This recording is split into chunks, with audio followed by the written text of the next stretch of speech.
നമസ്കാരം. എല്ലാ പ്രിയപ്പെട്ട പ്രേക്ഷകർക്കും ശ്രീഭദ്ര ജ്യോതിഷം ചാനലിലേക്ക് സ്നേഹം നിറഞ്ഞ സ്വാഗതം. ഇന്ന് ഒരു ചെറിയ വീഡിയോ ചെയ്യാമെന്ന് ഉദ്ദേശിക്കുന്നു. കുബേരയോഗം എന്ന് പറയുന്ന ധനഭാഗ്യയോഗം ഏതെല്ലാം നക്ഷത്രക്കാർക്കാണ് താൽക്കാലികമായി ഈ സമയത്ത് രൂപപ്പെടുന്നത് എന്നുള്ളതിനെ പറ്റിയാണ് ഈ വീഡിയോ. അപ്പോൾ സാധാരണ ജാതകത്തിലുള്ള ഒരു യോഗമാണ് ഈ കുബേരയോഗം, അതായത് ധനഭാഗ്യയോഗമാണ് കുബേരയോഗം. കേസരിയോഗവും മറ്റ് രാജയോഗങ്ങളുമായിട്ട് കുറച്ച് വ്യത്യാസമുണ്ട്. കുബേരയോഗം എന്ന് പറയുന്നത് വ്യാപാരത്തിലൂടെ ലഭിക്കുന്ന അല്ലെങ്കിൽ പണമിടപാടുകളിലൂടെ ലഭിക്കുന്ന ലാഭം, അല്ലെങ്കിൽ വ്യാപാരത്തിലൂടെ ലഭിക്കുന്ന ലാഭം, അല്ലെങ്കിൽ ഒരു ഫാക്ടറിയോ അങ്ങനെയുള്ള എന്തെങ്കിലും ഒരു ബിസിനസ് ചെയ്യുന്നതിലൂടെയുള്ള ലാഭം.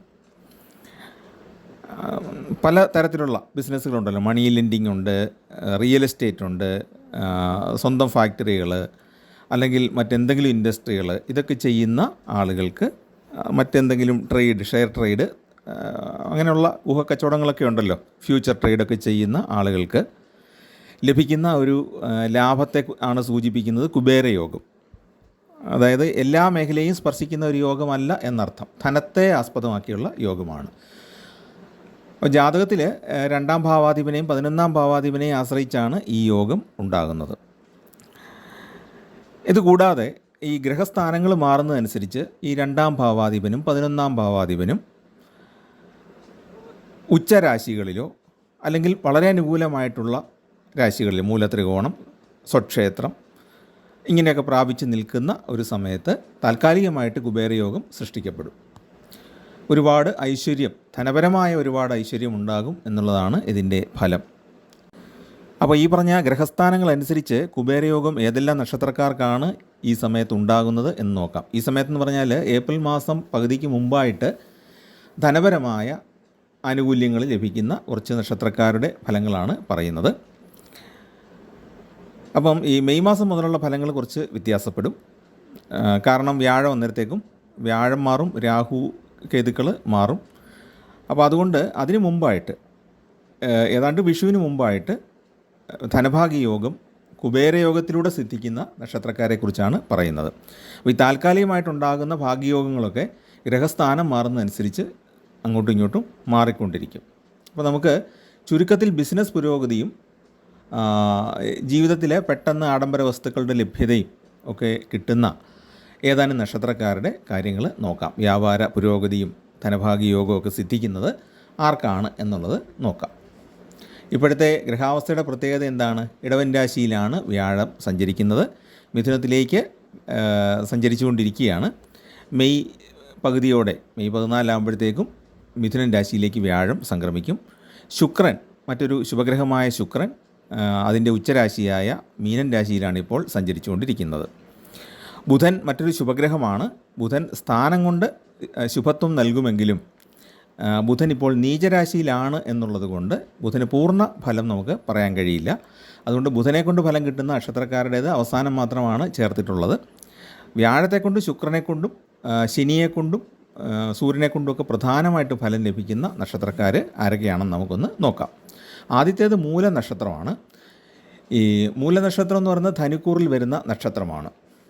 അവരുടെ 11ാം ഭാവാധിപനാണ് ശുക്രൻ. ഇപ്പോഴ് ഉച്ചരാശിയിലാണ് സഞ്ചരിക്കുന്നത്. അതുപോലെ തന്നെ 2ാം ഭാവാധിപനായ ശനി മൂലത്രികോണ രാശിയിലുമാണ് സഞ്ചരിക്കുന്നത്. അപ്പോൾ 2ാം ഭാവാധിപനും 11ാം ഭാവാധിപനും അനുകൂല സ്ഥാനങ്ങളിലാണ് നിൽക്കുന്നത്. അതുകൊണ്ട് അവർക്ക് സൗഭാഗ്യ യോഗം വ്യാപാരത്തിലും വ്യവസായത്തിലും അതുപോലെ ബിസിനസ്സിൽ, പിന്നെ ധനപരമായ ബിസിനസ്സുകളിലൊക്കെ വലിയ ധനഭാഗ്യയോഗം പെട്ടെന്നുണ്ടാകാനായിട്ട് സാധ്യതയുണ്ട്.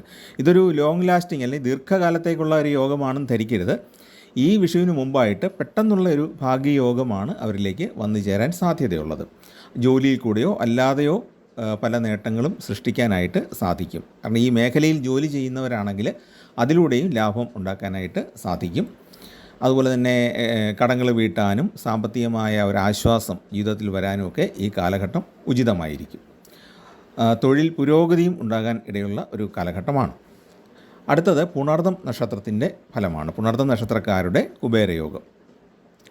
അവർക്ക് പല ബുദ്ധിമുട്ടുകളും ധനപരമായ വിഷമതകളും അവഗണനകളും പോലും അനുഭവിച്ച് വരുന്ന ഒരു കാലഘട്ടമാണ് ഇതിനു മുമ്പ് പലപ്പോഴും ഉണ്ടായിട്ടുള്ളത്.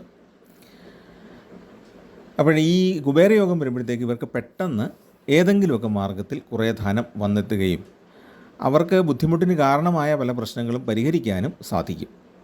അങ്ങനെയാണ് അവർക്ക് കുബേരയോഗം ഉണ്ടാകുന്നത്. ഈ പുണർദം നക്ഷത്രത്തിൻ്റെ അവസാന ഭാഗത്തിൽ ജനിച്ചവർക്ക് ഈ യോഗത്തിൻ്റെ ലഭ്യത കുറച്ച് അധികമായിരിക്കും. അതുപോലെ തന്നെ അതിൻ്റെ പുണർദം നക്ഷത്രത്തിൻ്റെ ആദ്യ മുക്കാൽ ഭാഗത്തിൽപ്പെട്ടവർക്ക് പൂർണ്ണ തോതിൽ ഇത് അനുഭവപ്പെടുന്നില്ല എങ്കിൽ പോലും കുറേയെങ്കിലും അനുഭവപ്പെടുകയും ചെയ്യും. ഈ പുണർദത്തിൻ്റെ കർക്കിടകക്കൂറിൽപ്പെട്ടവരെ സംബന്ധിച്ചിടത്തോളം ശുക്രൻ അവരുടെ 11ാം ഭാവാധിപനാണ്. അപ്പോൾ ഈ 11ാം ഭാവത്തിൻ്റെ അധിപനായ ശുക്രൻ എവിടെയാണ് നിൽക്കുന്നത്? ഉച്ചത്തിൽ മീനൻ രാശിയിലാണ് നിൽക്കുന്നത്, ഉച്ചരാശിയിലാണ് നിൽക്കുന്നത്. അതുപോലെ തന്നെ അവരുടെ 2ാം ഭാവാധിപനായ സൂര്യൻ മാർച്ച് 15 ആകുമ്പോഴത്തേക്കും മിത്രക്ഷേത്രമായ, അതായത് സുഹൃത്ത് ക്ഷേത്രമായ മീനം രാശിയിലേക്ക് എത്തിച്ചേരും. അപ്പോൾ വ്യാപാര വിജയമുണ്ടാകും, പുതിയ വരുമാന സ്രോതസ്സുകൾ തുറന്നു വരും, വിദേശ നിക്ഷേപങ്ങളിൽ നിന്നും ലാഭമുണ്ടാകും, അല്ലെങ്കിൽ വിദേശത്ത് നിന്നും ധനലാഭം ഉണ്ടാകും, തൊഴിലിൽ മാറ്റങ്ങൾ വരുന്നത് വഴി ധനലാഭം ഉണ്ടാകും, തൊഴിൽപരമായ പുരോഗതി, ശമ്പളത്തിൽ വർധനവ്, കൂടുതലും ബിസിനസ് മേഖലയിലുള്ള തൊഴിലിൽ നമുക്ക് പുരോഗതി ഉണ്ടാകും, അല്ലെങ്കിൽ സ്ഥാനക്കയറ്റം ഉണ്ടാകും. അപ്പോൾ ഇതാണ് കുബേര രാജയോഗം ഇവർക്ക് പുണർദം നക്ഷത്രക്കാർക്ക് കൂടുതലായിട്ട് പ്രയോജനപ്പെടുന്നത്. ഈ ബിസിനസ്സുകാരെ സംബന്ധിച്ചിടത്തോളം വളരെ ലാഭകരമായ പല ബിസിനസ് ഇടപാടുകളും ചെയ്യാനായിട്ട് സാധിക്കും. പിന്നെ സ്റ്റോക്ക് മാർക്കറ്റുകളിൽ നിന്നോ ലോട്ടറികളിൽ നിന്നോ ഒക്കെ നിക്ഷേപിച്ച പണം നല്ലപോലെ ലാഭം ഉണ്ടാക്കാൻ സാധ്യതയുണ്ട്. SIP ഒക്കെ ഉണ്ടല്ലോ, മ്യൂച്വൽ ഫണ്ടുകൾ, അതിൽ നിന്നൊക്കെ നിക്ഷേപിച്ച പണം ലാഭകരമായിട്ട് കിട്ടാനുള്ള സാധ്യതയുണ്ട്. ഏറ്റവും പ്രധാനമായിട്ട് സ്വർണം നേരത്തെ നിക്ഷേപിച്ചവർക്ക് ഇപ്പോൾ അത് വളരെ ലാഭകരമായ ഒരു റിട്ടേൺ തരുന്ന ഒരു കാര്യമാണ്. സ്വർണ്ണമായിട്ട് മേടിച്ച് വെച്ചവർക്ക് അതിൻ്റെ ടാക്സും പോർഷനൊക്കെ പോകും. അതുപോലെ തന്നെ ഗോൾഡ് ETF ഒക്കെ എടുത്തവർക്ക് നമ്മുടെ ഇഷ്ടത്തിനനുസരിച്ച് യൂണിറ്റുകളായിട്ടത് വാങ്ങിക്കാനും വിൽക്കാനും ഒക്കെ സാധിക്കുന്നതാണ്. അപ്പം സ്വർണത്തിൻ്റെ വില ഇപ്പം വളരെ ഉയർച്ചയിൽ നിൽക്കുന്നതുകൊണ്ട് നേരത്തെ നടത്തിയ നിക്ഷേപങ്ങൾക്ക് വലിയ ഒരു ലാഭം ഈ സമയത്ത് ഉണ്ടായേക്കാം. ലോട്ടറി ലാഭം പോലും നമുക്ക് പറയാം, കാരണം 11ാം ഭാവാധിപൻ്റെ ഉച്ചസ്ഥിതി കൊണ്ട്. പെട്ടെന്നുള്ള ധനലാഭമാണെന്ന് കൂടെ ഓർക്കണം കേട്ടോ. പെട്ടെന്നുള്ള ധനലാഭങ്ങളാണ് ഈ കുബേരയോഗം സൂചിപ്പിക്കുന്നത്. ഇതൊരു ദീർഘകാലത്തേക്കുള്ള ലാഭ യോഗമല്ല എന്നുള്ളത് നമ്മൾ മനസ്സിലാക്കിയിരിക്കണം. അടുത്തത് ഉത്രട്ടാതി നക്ഷത്രമാണ്. അവരെ സംബന്ധിച്ചിടത്തോളം കുബേരയോഗം വളരെ ഗുണകരമായിട്ട് വരാൻ പോവുകയാണ്. കാരണം അവരുടെ 11ാം ഭാവാധിപനായ ശനി മൂലത്രികോണ ക്ഷേത്രത്തിലാണ് സഞ്ചരിക്കുന്നത്. അതുകൊണ്ട് തന്നെ അവർക്ക് കുറേ രാജയോഗങ്ങൾ കിട്ടും. ഈ പ്രശ്നമുള്ളത് എന്താണ്? 7.5 ശനിയുണ്ട്, ജന്മക്കൂറിൽ രാഹുവിൻ്റെ സാന്നിധ്യമുണ്ട്. അതുകൊണ്ട് ഇവർക്ക് ഈ ധനം കയ്യിലോട്ട് വന്നാലും പൂർണ്ണമായ മനസുഖം അനുഭവിക്കാനുള്ള ഒരു യോഗം ഇല്ല എന്നുള്ളതാണ് വാസ്തവം. അപ്പോൾ ബിസിനസ്സിൽ ലാഭം ഉണ്ടാകും, അപ്രതീക്ഷിതമായിട്ട് കുറേ പണം കിട്ടും, കടങ്ങൾ തീർക്കാനും പറ്റും. എങ്കിലും പൂർണ്ണമായൊരു മനസ്വസ്ഥത ഉണ്ടാകില്ല. 7.5 ശനിയുമാണ്, രാഹുവുമാണ്, ജന്മത്തിൽ രാഹുവും സഞ്ചരിക്കുന്നുണ്ട്. എങ്കിലും ഈ സൗഭാഗ്യങ്ങൾക്കുള്ള ഒരു യോഗമുണ്ട്. വ്യാപാരത്തിൽ ലാഭം കിട്ടാനും പെട്ടെന്നുള്ള ലാഭം കിട്ടാനും, അല്ലെങ്കിൽ അപ്രതീക്ഷിതമായിട്ട് നമ്മളൊരു ഡീൽ ചെയ്യുക, ഏതെങ്കിലും ഒരു ബിസിനസ് ഇടപാടിന് ഇടനില നിൽക്കുക. രാഹു അതിൻ്റെ ഒരു സൂചകനാണല്ലോ. അപ്പോൾ ഇടനില നിൽക്കുക. അപ്പം 2 കക്ഷികളെ തമ്മിൽ ബന്ധപ്പെടുത്തി കൊടുക്കുന്നതിന് നമുക്ക് കമ്മീഷനായിട്ടൊരു എമൗണ്ട് കിട്ടാനുള്ള സാധ്യത ഉണ്ട്. അങ്ങനെ ഏതെങ്കിലും പെട്ടെന്നുള്ള രീതിയിലാണ് ഈ ലാഭം നമ്മളിലേക്ക് വരുന്നത്. ഇനി നമ്മൾ നേരിട്ട് ഷെയർ ട്രേഡ് ഒന്നും ചെയ്തില്ലെങ്കിലും ചില ഡീലുകൾ പറഞ്ഞു കൊടുക്കുന്നത് വഴി നമ്മുടെ സുഹൃത്തുക്കൾക്കോ അല്ലെങ്കിൽ നമ്മുടെ ഇടപാടുകാർക്കോ ഡീലുകൾ പറഞ്ഞു കൊടുക്കുമ്പോൾ അവർ കമ്മീഷനായിട്ടൊരു തുക തരാനുള്ള സാധ്യതയുണ്ട്. ഇങ്ങനെയുള്ള പല സാധ്യതകളാണ് അവർക്ക് ഉള്ളത്. ഇവർക്കും സ്വർണത്തിൽ നിന്നുള്ള വ്യാപാര ലാഭത്തിന് സാധ്യത ഉണ്ട്. പക്ഷേ ഈ ഉത്രട്ടാതിക്കാർക്ക് 7.5 ശനിയും ജന്മത്തിൽ രാഹുവും ബുധൻ്റെ നീചാവസ്ഥയും കൂടെ വരുന്നതുകൊണ്ടുള്ള ഒരു പ്രശ്നം എന്താണെന്ന് വെച്ചാൽ, ആഡംബര വസ്തുക്കൾക്ക് വേണ്ടിയിട്ട് ഒരുപാട് പണം ചെലവഴിക്കാനുള്ള ഒരു ആഗ്രഹം ഇവരുടെ ഉള്ളിൽ ഇങ്ങനെ ഉണ്ടായിക്കൊണ്ടിരിക്കും. അതിനെ നിയന്ത്രിച്ചില്ലെങ്കിൽ ഈ കിട്ടുന്ന പണം അതിന് വേണ്ടിയിട്ട് ചെലവഴിക്കപ്പെട്ടു പോകും എന്നുള്ളൊരു പ്രയാസവും ഉണ്ട്. അടുത്തത് ചിത്തിര നക്ഷത്രക്കാരാണ്. പ്രത്യേകിച്ച് ചിത്തിരയുടെ ആദ്യ പകുതിയിൽപ്പെട്ട കന്നി കൂറിൽപ്പെട്ട ആളുകൾക്ക് കൂടുതൽ ഗുണകരമാണ് ചിത്തിരയുടെ ആദ്യ പകുതിക്ക്. കാരണം എന്താണ്? അവരുടെ 2ാം ഭാവാധിപനാണ് ശുക്രൻ. ഈ ശുക്രൻ ഉച്ചരാശിയിലാണ് സഞ്ചരിക്കുന്നത്. അതുകൊണ്ട് തന്നെ ഇവർക്ക് തൊഴിൽ സംബന്ധമായിട്ട് നല്ല അനുഭവങ്ങളുണ്ടാകും. വ്യാപാര മേഖലയിൽ തൊഴിൽ ചെയ്യുന്നവർക്ക് നേരത്തെ പറഞ്ഞതുപോലെ പെട്ടെന്നുള്ള ഒരു ഉന്നതി, സ്ഥാനപ്രാപ്തിയാകാം, ശമ്പളത്തിൽ വർധനവാകാം, ഇല്ലെങ്കിൽ ഈ പറഞ്ഞ വ്യാപാര മേഖലയിൽ എന്തെങ്കിലും ഇടപാടുകൾ നടത്തുന്നതിലൂടെ നമുക്ക് കിട്ടുന്ന ധനമാകാം. അപ്പോൾ കർമ്മ രംഗത്ത് നല്ല നേട്ടമുണ്ടാക്കാൻ അവർക്ക് സാധിക്കുന്ന ഒരു സമയമാണ് ഈ വിഷുവിന് മുമ്പുള്ള സമയം. സ്വന്തമായിട്ട് വ്യാപാരം ചെയ്യുന്നവർക്ക് കൂടുതൽ ഓർഡറുകൾ കിട്ടുക, കൂടുതൽ സ്ഥലങ്ങളിലേക്ക് തങ്ങളുടെ ഉൽപ്പന്നം എത്തിക്കാൻ സാധിക്കുക, ഇങ്ങനെയുള്ള കാര്യങ്ങളൊക്കെ ഈ സമയത്ത് ചെയ്യാൻ സാധിക്കും. ബിസിനസ്സിൽ നല്ലൊരു പുരോഗതിയും ഉണ്ടാക്കാനായിട്ട് കഴിയും. അടുത്തത് തിരുവോണം നക്ഷത്രമാണ്. അവർക്ക് 2ാം ഭാവാധിപനായ ശനി മൂലത്രികോണത്തിലാണ് സഞ്ചരിക്കുന്നത്. അതുകൊണ്ട് തന്നെ അവർ നേരത്തെ നിശ്ചയിച്ചിട്ടും സാധിക്കാതിരുന്ന പല കാര്യങ്ങളും ഇപ്പോൾ സാധിച്ചു കിട്ടും. ഒരുപാട് മംഗള കർമ്മങ്ങൾ ജീവിതത്തിൽ നടക്കാൻ സാധ്യതയുള്ളൊരു സമയമാണ്. മാത്രമല്ല അവർക്ക് ഈ 7ാം ശനി മാറാനും കൂടെ പോവുകയാണല്ലോ, അപ്പോൾ അതിൻ്റെ ഒരു ഗുണവും കിട്ടും. വിഷുവിന് മുമ്പായിട്ട് അവർക്ക് ആ ഒരു ഗുണം കൂടെ ലഭിക്കും. അവരുടെ കുടുംബാംഗങ്ങൾക്കും സമൃദ്ധിയുണ്ട്. അവർക്ക് ഒരുപാട് ഐശ്വര്യങ്ങൾ കിട്ടുന്ന ഒരു കാലഘട്ടവുമാണ്. ജോലിക്ക് വേണ്ടി ശ്രമിക്കുന്നവർക്ക് നല്ലൊരു ജോലി കിട്ടാൻ സാധ്യതയുണ്ട്. വ്യവസായ മേഖലയിൽ ഏർപ്പെട്ടിരിക്കുന്നവർക്ക് അവരുടെ ഉൽപ്പന്നങ്ങൾ നല്ല ഡിമാൻഡോടു കൂടി തന്നെ വിറ്റഴിക്കാനായിട്ട് സാധിക്കുന്നതാണ്. എന്ന് പറഞ്ഞാൽ നമ്മുടെ ഉപഭോക്താക്കളുടെ അല്ലെ കസ്റ്റമേഴ്സിൻ്റെ താല്പര്യം അനുസരിച്ച് നമുക്ക് ഉൽപ്പന്നങ്ങൾ ഡിസൈൻ ചെയ്ത് അത് എത്തിച്ചു കൊടുക്കുന്നതിലൂടെ നല്ലൊരു ലാഭം ഉണ്ടാക്കാൻ സാധിക്കും. പിന്നെ ഇവർക്കുള്ള പ്രത്യേകത, തിരുവോണ നക്ഷത്രക്കാർക്ക് ഈ സമയത്തൊരു പ്രത്യേകത എന്താണെന്ന് വെച്ചാൽ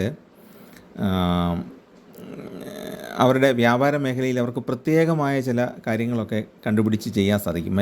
മറ്റ് സിമിലർ മേഖലയിലുള്ള അല്ലെങ്കിൽ ഇതേ മേഖലയിൽ പ്രവർത്തിക്കുന്ന വ്യാപാരികൾ കണ്ടെത്താൻ സാധ്യതയില്ലാത്ത രീതിയിലുള്ള ഉൽപ്പന്നങ്ങൾ എന്ന് പറഞ്ഞാൽ പൊതുജനങ്ങൾക്ക് ആവശ്യമുള്ളതും എന്നാൽ ഈ മേഖലയിൽ അധികമായിട്ട് വ്യാപകമായിട്ട് ഉൽപ്പന്നം പ്രൊഡക്ഷൻ ഇല്ലാത്തതുമായ ചില കാര്യങ്ങൾ ചെയ്ത് അവർക്ക് അത് വിറ്റ് നല്ലൊരു ലാഭം ഉണ്ടാക്കാനായിട്ട് സാധിക്കും. ഈ പറഞ്ഞ പോലെ തന്നെ കമ്മീഷൻ വ്യവസ്ഥയിൽ, ഏജൻസി വ്യവസ്ഥയിലൊക്കെ വ്യാപാരം ചെയ്യുന്നവർക്കും വളരെ ഗുണകരമാണ്. പ്രശ്നങ്ങളൊക്കെ എന്തെങ്കിലും ഉണ്ടായാലും അത് പരിഹരിക്കാനായിട്ട് സാധിക്കുന്നതാണ്. സ്ത്രീജനങ്ങളുടെ ഉൾപ്പെടെ ബന്ധുക്കളുടെ പിന്തുണ പൂർണ്ണമായും ലഭിക്കുന്ന ഒരു കാലഘട്ടവുമാണ്. അപ്പോൾ അങ്ങനെ കുറേ മംഗള കർമ്മങ്ങളിലും ആ മംഗളകർമ്മങ്ങളിൽ പങ്കെടുക്കുമ്പം അവർക്ക് അതിലൂടെ ഒരു വ്യാപാര സാധ്യത തുറന്ന് കിട്ടും. അങ്ങനെയുണ്ട്. അല്ലെങ്കിൽ മംഗളകർമ്മങ്ങളിൽ ഒരു പങ്കാളിയാകുന്നതിലൂടെ, ഇപ്പം ഒരു വിവാഹമാണെന്ന് വെക്കുക, ഒരു വലിയ ഹൈ കോസ്റ്റിലുള്ള ഒരു വിവാഹം നടത്തുന്നു, ഉയർന്ന ചിലവ് വരുന്ന നല്ല റിച്ചായിട്ടുള്ള ആൾക്കാരുടെ ഒരു വിവാഹം നടത്തുന്നു. അപ്പം അവിടെ വരുന്ന അതേ കാറ്റഗറിയിൽപ്പെട്ട പല ആൾക്കാരും നമ്മൾ വിവാഹം നടത്തുക എന്ന് പറഞ്ഞാൽ നമ്മളതിൻ്റെ അറേഞ്ച്മെൻറ്റ്സൊക്കെ ചെയ്തു കൊടുക്കുന്നു. അപ്പോൾ അവിടെ വരുന്ന ഏതെങ്കിലും ആൾക്കാർ കണ്ടിട്ട് ഇതാരാണ് ചെയ്തതെന്നൊക്കെ ചോദിച്ചിട്ട് ഈ ഡെക്കറേഷൻസ് അല്ലെങ്കിൽ ഈ പറഞ്ഞ അറേഞ്ച്മെൻറ്റ്സ് ചെയ്ത ആ ഇവൻറ്റ് മാനേജ്മെൻറ്റ് ടീമാണെന്നിരിക്കട്ടെ ആ എൻ്റർപ്രണർ, അപ്പോൾ ആ ഇവൻറ്റ് മാനേജ്മെൻറ്റ് ടീമിന് കൂടുതൽ ഓർഡറുകൾ കിട്ടാനായിട്ട് ആ മംഗളകർമ്മത്തിൽ പാർട്ടിസിപ്പേറ്റ് ചെയ്യുന്നതിലൂടെ സാധിക്കുന്നു. ഈ രീതിയിൽ ഈ അവസരങ്ങൾ നമ്മുടെ സ്ഥിരമായിട്ടുള്ള ജോലിക്കിടയ്ക്ക് തന്നെ, കർമ്മരംഗത്തിനിടയ്ക്ക് തന്നെ അവസരങ്ങൾ തുറന്നു വരുന്ന ഒരു രീതിയിലാണ് അവർക്ക് ഈ കുബേരയോഗം ഭവിക്കുന്നത്. അടുത്തത് അനീഴ നക്ഷത്രക്കാരുടെ കാര്യമാണ്. അവരുടെ നക്ഷത്രദശാധിപനാണ് ശനി. ഈ ശനി ഇപ്പം മൂലത്രികോണ ക്ഷേത്രത്തിലാണ് സഞ്ചരിക്കുന്നത്. ഇപ്പോഴുള്ള മൗഢ്യം മാറുന്നതോടുകൂടി വലിയ ഗുണാനുഭവങ്ങൾ അവർക്ക് സിദ്ധിക്കും. ഇപ്പോൾ സൂര്യനും ശനിയും കൂടെ ഈ കുംഭൻ രാശിയിലൂടെ ഒന്നിച്ച് സഞ്ചരിക്കുന്നത് കൊണ്ടുള്ള ഒരു പ്രയാസം അവർക്ക് ഉണ്ടായേക്കാം. എങ്കിലും പിന്നീട് നാളുകൾ അങ്ങോട്ട് കഴിയുമ്പോഴത്തേക്കും ഏപ്രിൽ പകുതിക്ക് മുമ്പായിട്ട് അവർക്ക് വളരെയേറെ കാര്യങ്ങൾ സാധിക്കും. ഇങ്ങേയറ്റം സ്വപ്നം കണ്ട ചില കാര്യങ്ങൾ പെട്ടെന്ന് സാധിച്ചു കിട്ടും എന്നുള്ളതാണ് അവർക്കൊരു ഗുണമുള്ളത്. അവർക്ക് ധനഭാഗ്യയോഗം വലിയൊരു തുകയുടെ ധനഭാഗ്യയോഗമല്ല, എങ്കിലും അവർക്ക് കുറേ കാലത്തേക്ക് ധനം പല രീതിയിൽ കിട്ടാൻ സാധിക്കുന്ന ചില അവസരങ്ങൾ ഈ സമയത്ത് തുറന്നു കിട്ടും.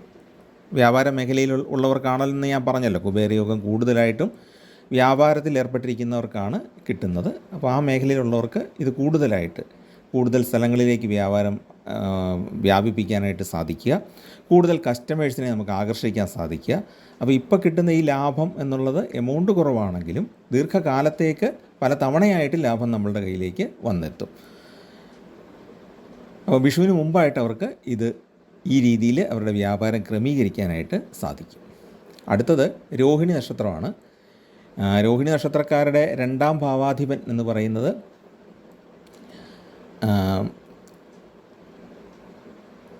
ബുധനാണ്.